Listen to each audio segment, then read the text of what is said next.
free lunch, sana all, every day.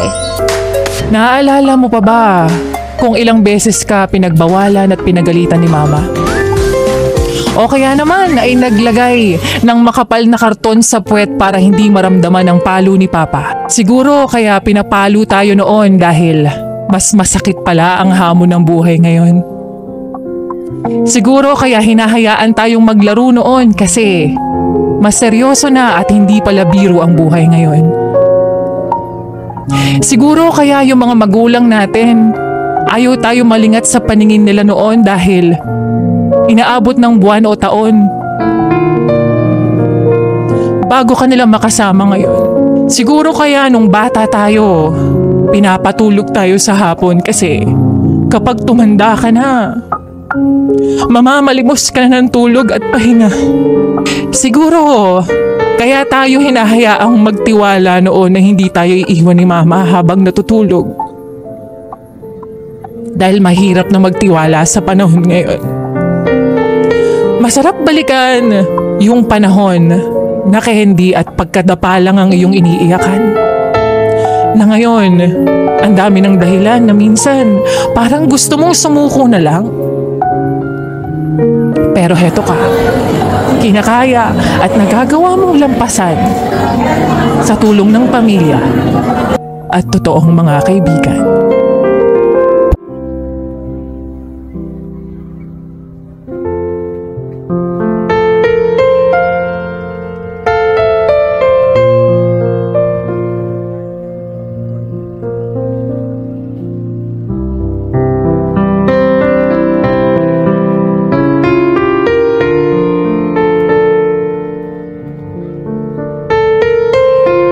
Hindi lahat ng mga itinuturing nating kaibigan ay palaging nandyan. Yung iba nakikinig lang para ikwento ka sa iba. Yung ibang kunwaring concern pero hindi naman pala. Iba't ibang klase ang tao kaya wala tayong aasahan kundi ang sarili natin. Kaya huwag kang umasa at huwag kang dumepende sa ibang tao. Dahil higit sa lahat, mas kilala mo ang sarili mo at mas alam mo kung saan ka papanatag. Ganon.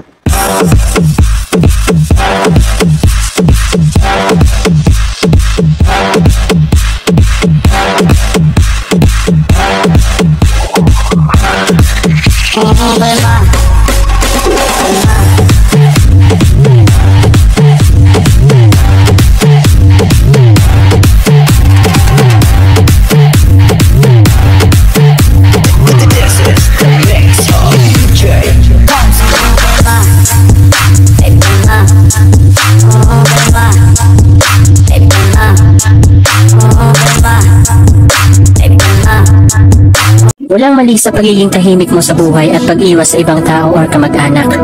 Protektahan natin yung kapayapaan na meron tayo. Huwag nating hayaang sirain tayo ng ibang tao na hindi pareho ang pakiramdam sa'yo. Hindi naman porket iniiwasan mo sila may galit ka na.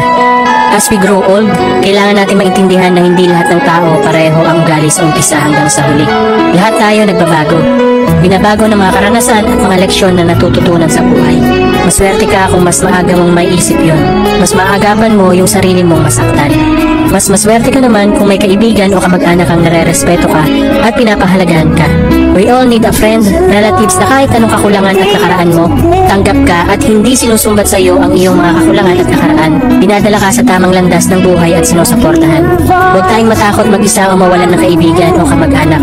Kasi kung totoo sila sa iyo, kahit hindi mo sabihan, kausapin, kumustahin, hindi kayo iwan.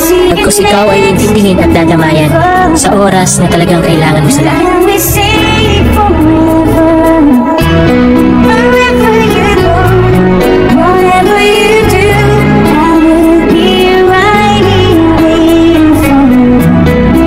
Pag dumating ka sa point na down ka at kahit pamilya mo wala dyan sa tabi mo, mas maging matibay at mas maging matatag ka dahil wala kang maasahang iba kundi ang sarili mo. Sa mga panahon wala kang malapitan, wala kang mapagkwentuhan ng mga problema mo, magdasal ka.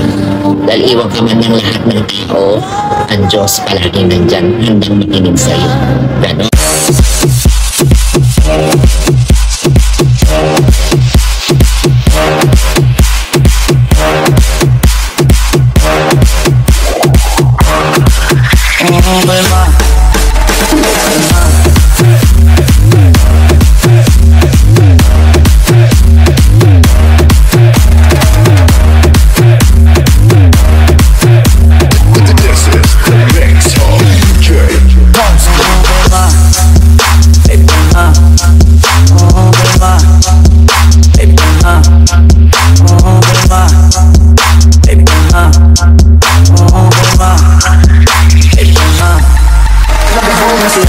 Sobrang babe